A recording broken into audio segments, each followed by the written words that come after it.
How's it going, everyone? As always, my name is Jimmy Champagne. This is PSReady, my channel all about PlayStation. I'm back to 3 topics in today's video because they're all pretty meaty. The first one is that 50% of PlayStation gamers are furious. The second one is that EA is bringing back the PS3 generation in pretty much the worst way possible. And then finally, I put a ton of time into Ghost of Tsushima on PC, and I'm going to give you my impressions and talk about the new PlayStation launcher. So let's jump into this first news story here, which is all about numbers. I know, will I get them wrong? Will I get them right? You'll find out in a few seconds. So basically last week during the earnings call that Sony did that we all got all these great numbers from, they announced that there were 59 million PS5s out in the wild, which is a great number. It's about to look even better because they also announced that there's 118 million people active on the PlayStation Network right now. So you do some quick math, it basically equals out to about half of the users on the PlayStation Network are on the PlayStation 5. The PS3, I guess, could be counted in there because it can connect to the PlayStation Network, but obviously the vast majority of that extra difference that's not covered by the PlayStation 5 is made up by PS4 users. We'll get the obvious reasons why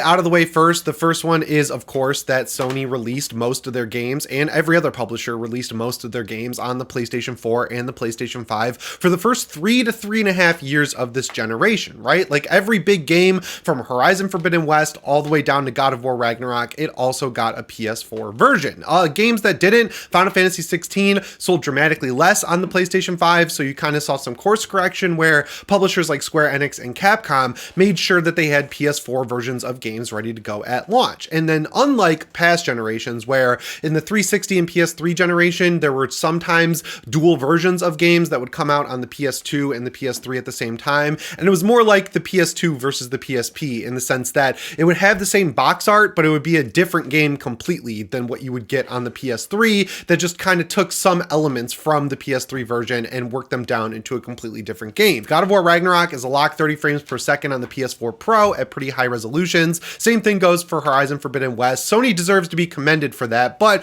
the big other side of the coin that's kind of hurting them a little bit is it's not giving people a reason to upgrade to the PlayStation 5, of course, because if your games are running and looking just fine on your PS4, the thing's still kicking, why would you really feel any need to upgrade outside of getting 60 FPS in games, which we all know really matters to the hardcore audience like us, but to the general population of gamers, I mean, they're showing up for Call of Duty, they're showing up for Madden, they're showing up for FIFA, maybe some first party stuff in between here and there, but they don't really care about frame rates, right? Like at the end of the day, that stuff doesn't matter to anyone outside the hardest of hardcore gamers. The second plain obvious reason is money. I mean, the PS5 is priced very fairly at $500. Of course, in other regions, they raised the price of the PlayStation 5 about 2 years into the life cycle, and you did see a slowdown, especially in Europe, in PlayStation sales once they increased the price. The reasoning for that is Sony said, nope, we're not taking a loss like we traditionally have in every other generation. We will be selling the PlayStation 5 at a profit, but the opportunity cost of doing that is, of course, people are going to be more scrutinizing of actually picking one of these things up. And if they were kind of waffling on it before, saying, well,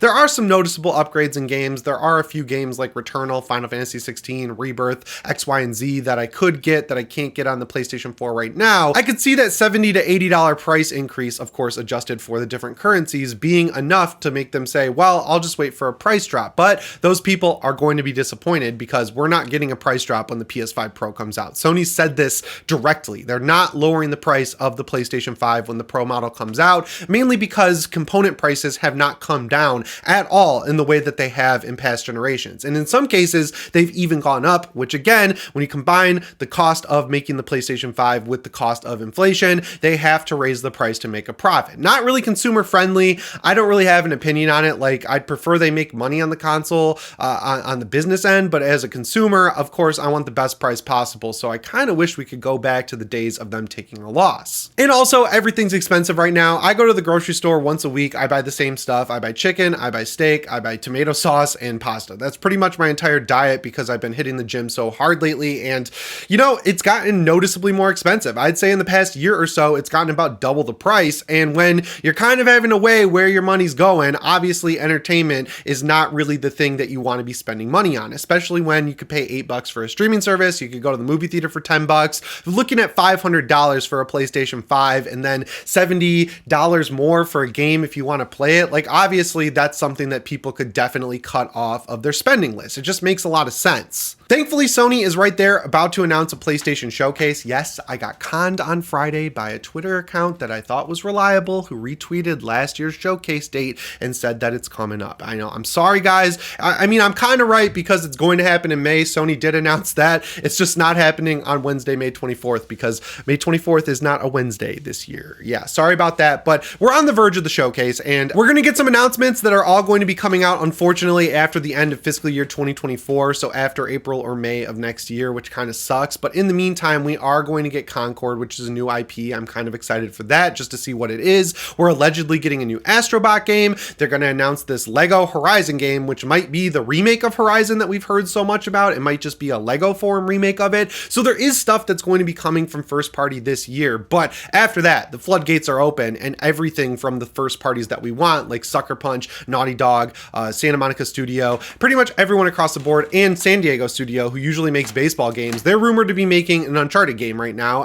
All that stuff's going to be announced, and that's when people are probably going to be more interested in picking up a PlayStation 5 because there will be games that they can only play on the PlayStation 5, right? Like if there's exclusivity to a console, it obviously makes it more desirable to most people. And then the other thing we need to cover in this story is that the PS5 is doing incredibly well, especially with this new data where we know that 59 million PS5s are out there. It is on par with the PlayStation 4. It's actually ahead by about 7% if you line up the launch window to where we are now, like actually like the amount of time that the consoles have been for sale. We've seen the PS5 dip a little bit. Again, that's because they raised the price and there aren't a lot of exclusive games, but even with those negative connotations against it, it's still selling as well, if not a little bit better than the PlayStation 4, which is good because it goes directly against what we've been hearing for the past few months, which is that the amount of people who are willing to buy a console stays stagnant or it shrinks, like there aren't new people in the ecosystem. That's clearly not true because if half of PlayStation 4's users are not on the PlayStation 5, but the PS5 is selling as well as the PS4, if not a little bit better, that means there are a lot of new people coming into gaming and buying a PlayStation 5.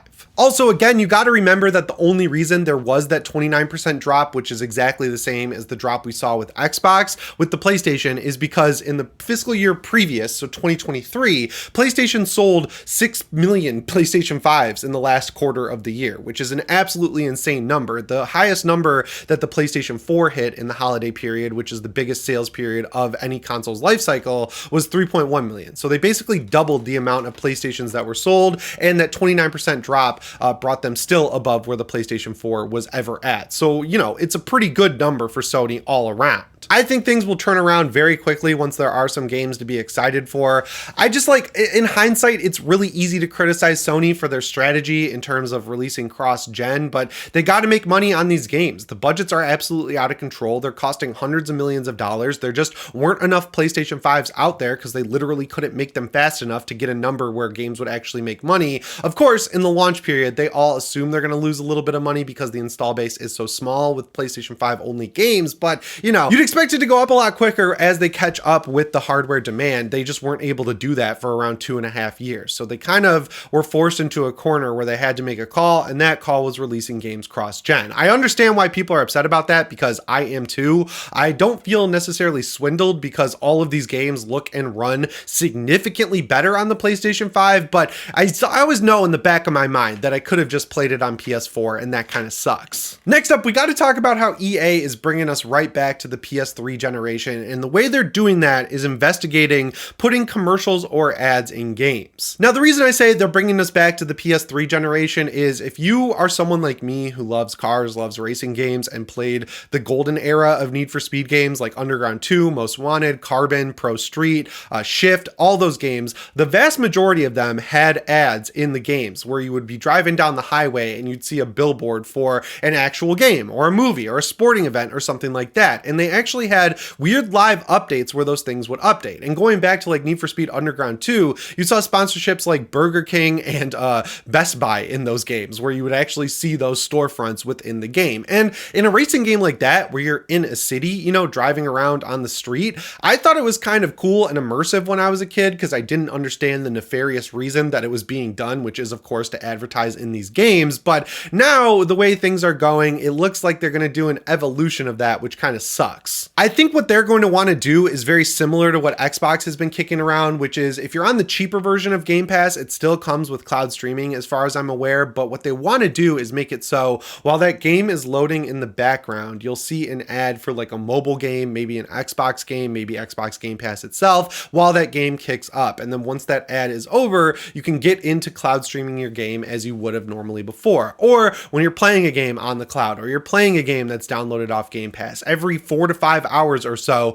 the game might hard pause and kick you to an ad that you have to watch before you can continue playing the game for free with your streaming service. And this is also happening in movies too. Netflix has an ad supported option. Fallout on Prime, if you didn't notice this, has ad breaks baked into it, and you actually have to pay $2.99 more a month on Amazon Prime to get no ads in your movies and TV shows, which really just and streaming services are just becoming cable now, which is so stupid and funny. Like there's going to be a Disney Plus, HBO Max, and one other service bundled together that give you all the sports channels that you want to watch. And it's going to be called like View or something like it. Has some dumb name that's like, oh, this is new thing that's just essentially cable where you pay a monthly fee, but you stream it over the internet. And we're already seeing the same thing happen with game subscription services. If you pay for Game Pass Ultimate, you can pay a little extra fee to get EA Play, which gives you the EA games. I'm pretty sure you can do the same thing with Ubisoft Plus. So all those subscriptions kind of combine into one, and you can play the games from the publishers that don't have deals with Game Pass for free for that monthly subscription fee on your Xbox. So now it's just going to evolve into this new thing where you're either going to have to watch an ad before you play a game, or when you're playing a game like Need for Speed 19, because EA kind of supports that series still, you might see some billboards or whatever within the game. I'm obviously not a fan of this. I think it's completely different than something like sports or TV or movies where you see an ad before a movie. The cost of buy-in with this stuff is so much cheaper. Like you're paying at most $10 to $20 a month for these streaming services, whereas on PlayStation or Xbox or PC, you're paying up to $70 a game, or if it's a Ubisoft game, you're paying up to $130. If I'm giving you that much money for a piece of entertainment, there is no reality where I should be seeing an ad at any point of playing that game. The only rule I'll bend on there is if I'm playing a racing game in an open world city and then there's billboards for things in real life, because that just makes a little bit of sense to me, you know? Anyway, that brings us to the third news story here. We're going to be talking about a PlayStation 4 generation game that's absolutely phenomenal, and that is Ghost of Tsushima. I have not picked up the vast majority of the recent PlayStation releases on PC because I enjoy playing them on my couch in front of the TV. Of course, I could plug in my PC to the TV, but the PlayStation 5 runs these games so good that it's not really worth it in the long run. I wasn't even going to get Ghost of Tsushima, honestly, on PC, but my friend Grayson graciously gifted it to me, so I figured I'd try it out just to see the account linking feature that they've added in with the new PlayStation overlay. And honestly, I think it works pretty well. You're able to see your trophies in the game with Ghost of Tsushima. Your trophy lists actually merge, so while I'm making my way through the intro, I am getting Steam achievements, but if I've already gotten those on PlayStation, they don't pop up in my trophy list. I'm able to see all my friends that are online on the PlayStation Network, which again, if you want to add me on there, you can. I have a lot of friends from this channel now, and I got a lot of messages from people that when someone is playing a game on PC and they're logged into the PlayStation Network, it actually puts a little icon next to their name that looks like a little computer. So I got a bunch of messages from you guys asking what I was playing on. I was playing on my laptop, which has a 4090 in it, and this port is amazing. This game runs incredibly well. I don't have to use upscaling at all. I'm running it at all high settings, 1440p. I use a frame monitor on my screen that has the frame time graph. So like if a game is running at 60 FPS, but it's really jagged, that frame rate's not coming through smooth. This game's frame time graph is just a perfect straight line. I have not seen that in a PC game in years at this point. Like this port, Nix's went way out of their way to make sure it's awesome. There's also a really cool one-of-a-kind feature with this game where you can use DLSS to upscale from a lower resolution, which looks amazing, but you can also use FSR3's frame generation, which again looks really good, because if you're using DLSS 3 as normally, like without frame generation, you can't turn on frame generation. It's one or the other. But if you're using DLSS to upscale the game, it'll look great in terms of like edges and artifacting and everything like that. But then if you want to use frame generation to maybe push the frame rate up to like 120 or 244, you can use FSR3's frame generation at the same time, and it works extremely well. Thankfully, my hardware does not require DLSS or FSR3. The game looks great. I'm totally happy to play it at 60 frames per second. And this game is very nostalgic, which is weird because it's only a few years old. It's just like, here's a game with an open world, a great story, incredible graphics, graphics, rewarding combat, an awesome upgrade tree. Go nuts and have fun. You're not going to see ads. We're not worried about engagement. We're not going to give you ways to skip forward in the game or do weird stuff like buy a microtransaction to skip a boss. There are no microtransactions in this game, and even with the Legends mode, everything you get in that in terms of armor that's like made from other PlayStation IP, that stuff was all free, including the Legends mode, which was not announced when the game came out. That was added later completely for free. So this game is pretty much the pinnacle of consumer-friendly Sony, and I hope they like read the tea leaves here and understand that's what people want, because this game sold incredibly well on the first day, despite its mixed reviews from people who are upset that you have to use the PlayStation Network to play online, which again is just honestly, like every Xbox game that has come to PC over the past decade or so forces you to log into the Xbox service to actually just play the game as is, not even play multiplayer. Even in games where you can like not engage with the multiplayer, like Forza Horizon 5, you still have to log in with your Xbox account. Same thing goes for Sea of Thieves and every other game they release. So if Xbox is doing it, I don't think it's fair to rip Sony for it. And you actually get features for signing into the PlayStation Network, like being able to sync your trophies, accept friends, message your friends, and just see what's going on in the PlayStation ecosystem when you're off your PlayStation, which I think is great. Anyway, guys, that's all I've got for you today. As always, my name is Jimmy Champagne. I'll see you in the next one. Thanks for watching, and shape on.